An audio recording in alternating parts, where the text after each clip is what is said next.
Алло.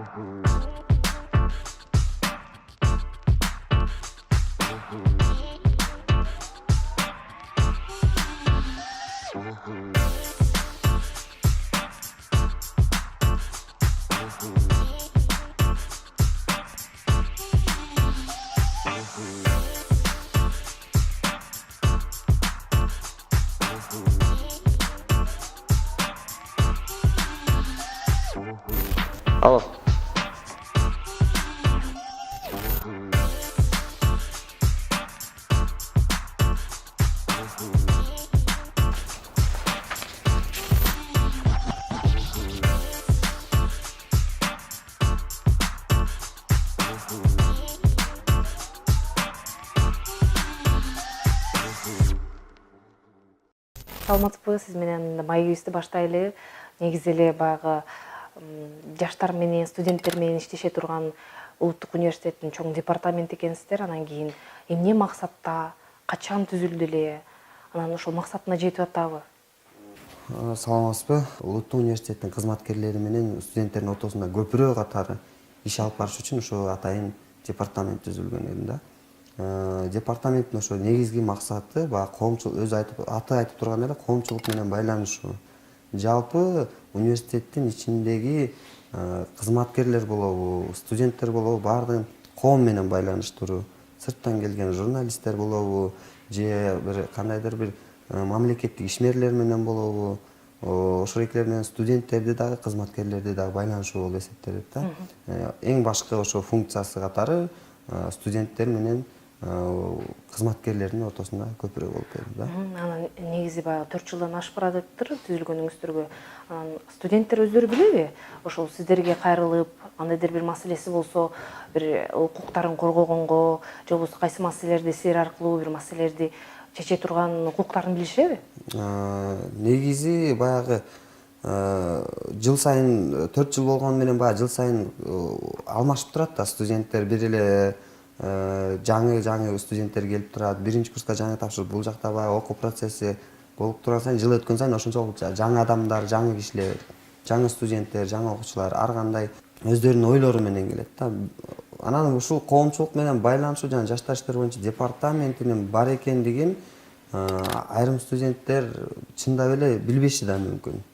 Себеби мен мындай деп айтып атканым, айрым студенттер Улуттук университеттеги кандайдыр бир маселелер болсо түз эле баягы коомчулукка жарыялоо, же болбосо элдин талкуусуна салуу, ушундай адатка айланып бараткан да акыркы учурларда. Анан бирок биздин ошол экел максатыбыз ошол студенттердин эң биринчи бизге кайрылуу. Эгерде факультеттин декандары же болбосо тиешелүү ошо административдик бөлүм, администрация эгерде эч кандай чара көрбөсө, анан мен ойлойм ошондо коомго кайрылып, же болбосо элдин талкуусуна салыш керек го депчи. Анан негизи эле ошол студенттер кандай маселелер менен кайрылат? Кайсыл жагынан укугун коргоп бересиздер? Кандай маселелерин чечип бересиңер? Эми ар кандай ар тараптуу болот бул жактан. Бир гана бир багытта деп айтуудан алысмын, себеби көп студент көп болгондуктан ар түрдүү маселелер менен кайрылат. Ошол эле учурда жатаканада болгон маселелер, же болбосо бир сабактарында болгон жетишпегендиктер, үй бүлөлүк социалдык абалдары туура келбей калган учурлар болот айрым студенттердин. Анан ошол эле учурда биздин администрацияга кайрылууга мажбур болушат. Же бир модулдук системада бир кандайдыр бир мүчүлүштүктөрү кетип калган болобу. Негизи ар тараптуу бардык суроолор боюнча кайрылат. Анан колубуздан келишинче биз баягы жардам берип, эки тараптуу кылып ушу кызматкерлерибиздин дагы, студенттерибиздин дагы ынтымагы мындай бириктирүү максатында иш алып барабыз да. Анан көп учурда баягы кайрылган студенттер так жооп алгысы келет, экинчи тарап болсо алар дагы өзүнүн так жообун бергиси келет дегендейчи. Анан баягы ортодо сиздер мындай көпүрө болуп берип атпайсыздарбы? Ошол учурда мындай пикир келишпестиктер чыгып калбайбы? Канткенде ошол кайсы бир маселеде мындай бир кагылыштар болуп көз караштардын кагылыштары болуп кетпегидей студенттер менен ошол эле мисалы окутуучулардын ортосунда дегендейчи ошо кантип маселени чечип кандай мисалы жардам көрсөтө аласыздар? Мындай суроо берип атканымдын себеби мисалы жанагыдай эми баарыбызга эле белгилүү, баардык эле жогорку окуу жайларда ушул маселе бар, жана коррупция маселеси. Ушундай маселе чыгып кала турган болсо кандай болот? Негизи жанагы тыйындын эки бети бар деп коет эмеспи? Биринчи бети жанагы сан сумма көрсөтүлгөн болсо, экинчи бетинде герб же болбосо кандайдыр көрсөтөт дегендей. Ошол сыяктуу мындай кайрылуулардын да эки бети болот да. Айрым учурларда баягы сиз айтып аткандай жанагы коррупция боюнча кайрылуулар болот. Бирок ошол кайрылуулардын мындай сиз айткандай кагылыштар чыгып келишинин себеби айрым студенттер өздөрү баягы сунушташат да. Кыргызда сөз бар, пара бербей бара бер депчи. Студенттер өздөрү сабакка катышуусу, сабакты ошо билим алууда кетирген катачылыктардын мойнуна алгысы келбейт. Анан кандайдыр бир жол менен ушундай түрткү кылат да. Анан мугалимдердин өзүңүздөргө белгилүү болгондой, жалпы эле улуттук университетте эмес, жалпы эле баягы мамлекетте мугалимдердин айлык акысы баягы бүгүнкү экономикага мындай туура келбейт да. Ошол себептен баягы балким болушу мүмкүн. Бирок ал мугалимдин, бул университеттин күнөөсү эмес, бул мугалимдин өзүнүн жеке адамдык абийирине коюла турган нерсе да. Ошол себептен мен айта албайм баягы университетте толугу менен мындай нерсе жок деп. Себеби ар бир адамдын, мисалы улуттук университетте жалпысынан 3000ге жакын мугалим эмгектенсе, ошол ар бир 3000 мугалимдин баардыгынын тең кулк менен өзү жашоо шарты, социалдык абалы менен толугу менен тааныш эмеспиз. Анын ичинде кандай ой бар, кандай маселе бар, кандай максат бар дегендей. Бирок колдон келишинче администрация катары баягы улуттук университет ушундай нерселерден арылууга ар тараптуу колунан келишинче кызмат кылып келе жатат да. Ошол эле коррупциялык схеманы жоюу үчүн баардыгын электрондоштуруу деген. Мисалы үчүн азыр буга чейин жанагындай кассага төгүп контракттык негиздерди же болбосо жатаканада жашап аткан акчаларын кассага колмо кол квитанция менен төгүлүп турган болсо, эми азыр андай эмес, электрондошуп калды. Баардыгын тең банкка төгүлөт, банкка кирет, кадимкидей ошол банк аркылуу анан улуттук университет өзүнө присвоить этет да, чыгарып. Анан негизи эле баягы студенттер 5 жыл бою баягы окуган окуу жайында убактысын өткөрүп атпайбы, билим алат, анан убактысын өткөрөт. Анан бул учурда студенттердин баягы мындай бир маданий, спорттук бир убактысын дагы туура пайдаланышы керек да. Себеби эгер андай болбосо, мисалы окууга да кызыгы болбой калышы мүмкүн да.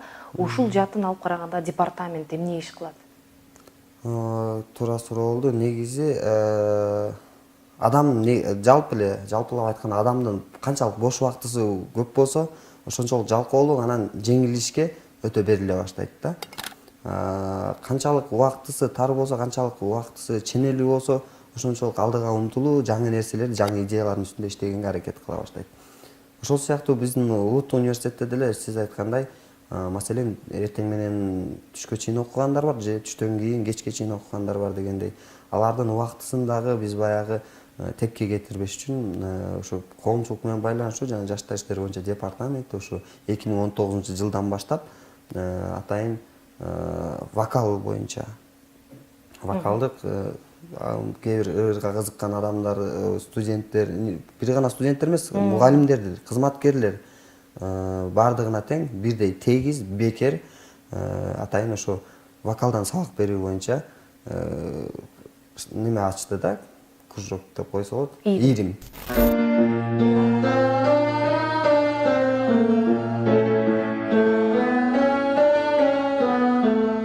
Вокал боюнча азыр баардыгы тең сабак алып жатат. Ошол эле параллельно, ошол эле учурда бий боюнча атайын буга чейин деле бар болчу экен, баягы бала сагын бий тобу деп. Бирок биз ошо бий топту азыр ансамбль кылып алып чыгып атабыз. Андан тышкары биз ошо улуттук университеттин департаменти катары кандайдыр бир даталуу күндөрдө же болбосо баягы студенттерди спортко тартуу үчүн биз дагы өзүбүз атайын жобо иштеп чыгып, ошол эки жобонун негизинде баягы спорттук бардык түрү менен десек болот, иш-чараларды өткөрүп келебиз. Мисалы кече жакында ошо белгилүү спортчу, окумуштуу Кайып Оторбаевдин элесине арналган дагы футбол өткөрдүк. Футбол университеттин өзүнүн баягы жыл сайын өткөрүлө турган бир маданий иш-чаралары бар, бирок андан тышкары дагы баягы жаңыртуу максатында эми биз жашпыз. Бир гана университет менен өзүбүздүн ишибизде өзүбүз кайнай бербей чектелип калбай эле деп быйыл ошо жалпы жогорку окуу жайлар ортосунда Кош Жылдыз деген аталыштагы чоң бир кароо сынак өткөрдүк.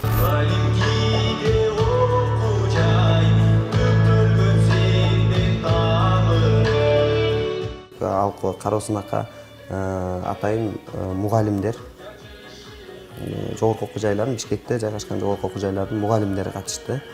Бул кароо сынакта мен ойлойм баягы бир гана таймаш же болбосо бир гана ошол эки атаандаштыкты эмес, биз жогорку окуу жайлардын ортосунда ынтымакты да түзө алдык. Бүгүнкү күнгө чейин ошол эки кароо сынактын катышуучулары биригип, пикир алмашып, балким ошо кызмат боюнча керектүү суроо жоопторун алып дегендей бир чоң бир ынтымак түзүп койдук десем жаңылышпайм. Ошол эки эле жеңүүчүлөрү дагы, ошо катышуучулары тең, бардыгы тең, ошо жапатырмак өздөрү дагы кызыктар болду. Мындай баягы республикалык масштабта биринчи жолу мындай чоң иш-чара болгонуна. Ошол эки турган чоң жыйындар залы деле бир топ жылдан бери эле ошо жаңыртууга муктаж да.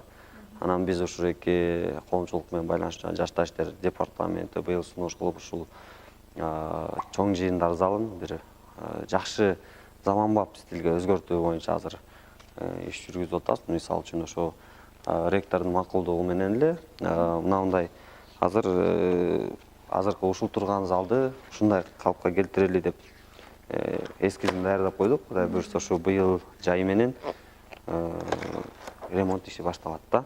Бул атайын ошо жыйын залын өткөрүү үчүн баягы үндөрдү топтоочу деп коебу, шумоизоляция менен ошондой атайын материалдар менен капталган кылып, ошондой эмеге өзгөртөлүү деп атабыз да. Албетте бул 2019 жылы башталат. Бул 2019 жылы буюрса жай менен башталат. Маданий, спорттук маселелерди бүтүп окшойт. Эми жанагы билим жаатына кайрадан кайтып келели. Негизи баягы эми Кыргызстанда университеттер, жогорку окуу жайлар көп эле. Анан кийин алардын арасында улуттук университет эми чоң жүгүн аткарып келе жатат. Чындап келгенде баягы кыргыздын бир билимдүү муунун тарбиялапчы. Анан ошол эле учурда бирок замандын өзүнүн талаптары болот экен да.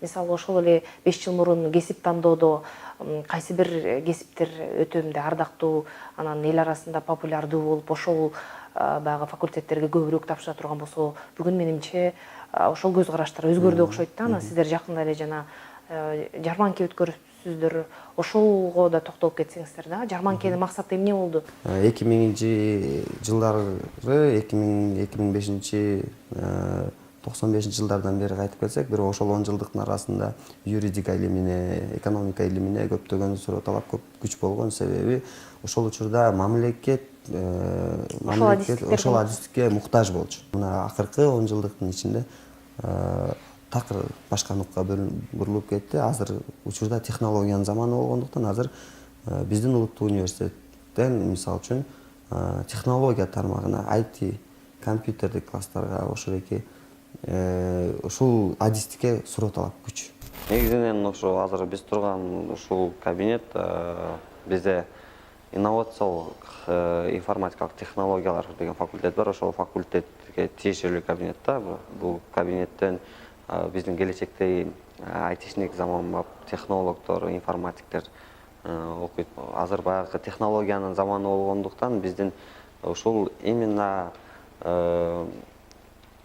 инновациялык информациялык технологиялар факультетинин студенттери 2-3 курстан баштап эле уже жумуш менен камсыз болуп калышат да. Себеби көп компаниялар, көп жеке компаниялар дагы, мамлекеттик ишканалар дагы бардыгы тең баягы ушундай адамдарга, ушундай кесиптин ээлерине муктаж программисттерге муктаж болгондуктан экинчи, үчүнчү курстан баштап эле алып кетет да. Биздин престиждүү, бир жакшы факультеттердин бири деп айтсак болот. 25 апрелде чоң ошо мен келечегимди тандайм деген аталыштагы жарманке өткөрдүк. Бул жарманкеде биз жалгыз гана эмес, ошо Бишкек шаардык иш менен камсыз кылуу бөлүмү менен дагы, ошондой эле эмгек жана социалдык министрлиги менен биргеликте өткөрдүк. Бул жарманкенин келип чыгышы негизи буга чейин деле баягы мындай жарманкелер көп эле болгону менен баягы улуттук университет өзүнүн бүткөн студенттерине, бүтүрүп жаткан студенттерин иш менен камсыз кылууга колдон келишинче жардамын берүү болуп эсептелинди да. Негизинен 50ден ашык компаниялар, жеке менчик компаниялар дагы жана мамлекеттик ишканалар дагы ошол эле учурда мамлекеттик кызматтар бардык тармакты камтыдык биз. Алардын бардыгынан тең ошо алдын ала биз кайсыл кесипке суроо талап бар экенин да сурап алганбыз. И ошол эле учурда биздин улуттук университеттин ректору Канат Садыков Жалилович дагы ошо эки тараптуу келишимге кол коюшту. Бул келишимдин негизги өзөгү баягы улуттук университет менен ошо иш берүүчү тарап, эгерде иш берүүчү тарапка бир кесип керек, кесиптин ээси керек болсо, ошондой студенттерди тарбиялап, ошол эле адамдарга практикалык негизде өткөрүүгө же болбосо иштөөгө сунуштайт. Абитуриенттер кесип тандоо алдында турат, 2019-жылдын абитуриенттери. Анан кийин баягы алар үчүн маанилүү да. Мисалы, ошол университеттин шарттары, анан кийин ошол баягы бүткөндөн кийин жумуштап кете алабы, анан ошол эле учурда кандай билим ала алат, чет өлкөгө чыгып билим ала алабы, же болбосо университеттин эле билими жетиштүү болобу, ошол жаатта университеттин кызматташтыгы барбы деген маселеге сөзсүз көңүл бурат да. Бул жаатта улуттук университетте мындай кызматташтык барбы? Албетте, бизде ушул 2019-2020 жылга мына абитуриенттерди кабыл алуу алдында турабыз, бирок мен бардык абитуриенттерге, ата-энелерге да кайрылып кетет элем. Мисалы үчүн улуттук университет деген флагман сакталып келе жатат десек да болот да. Сиз айткандай билинбеген менен улуттук университет көп тармактуу, көп мамлекет менен биргеликте иш алып барат. Биздин студенттерибиз көрүп атат дегендей. Мисалы үчүн Сингапур менен, Япония менен, Кытай менен, Англия менен, Европанын бир канча өлкөлөрүндөгү университеттер менен бирдикте иш алып барып, ошол жактан практикаларын өтөгөндөр бар, же болбосо магистратурасын ошол жактан окугандар бар дегендей. Мына негизинен улуттук университетте 21 факультет, 5 колледж бар болсо, ошол 21 факультет, 5 колледждин ар биринин өзүнүн бир түзгөн бир проектиси, өздөрүнүн жоболору бар да. Ошол гранттык негизде проектти түзүп, ошол аркылуу ошону ишке ашырып, чет өлкө менен кызматташып, ошол жактан студенттерди окутуп эле келе жатышат. Enactus деген атайын программа менен, мисалы үчүн Европага барып, өздөрүнүн окуусун улантышат. Биздин Кыргыз Европа деген факультетибиз бар, Кыргыз Европа боюнча. Ошол факультеттин студенттери Европанын көптөгөн мамлекеттерине барып, өздөрүнүн билимдерин улашууда. Ошол эле учурда Кытай, Кыргыз-Кытай факультети бар. Ал жакта окуган студенттер сөзсүз түрдө практикаларын Кытайдан окуп келгенге чоң мүмкүнчүлүктөрү бар дегендей.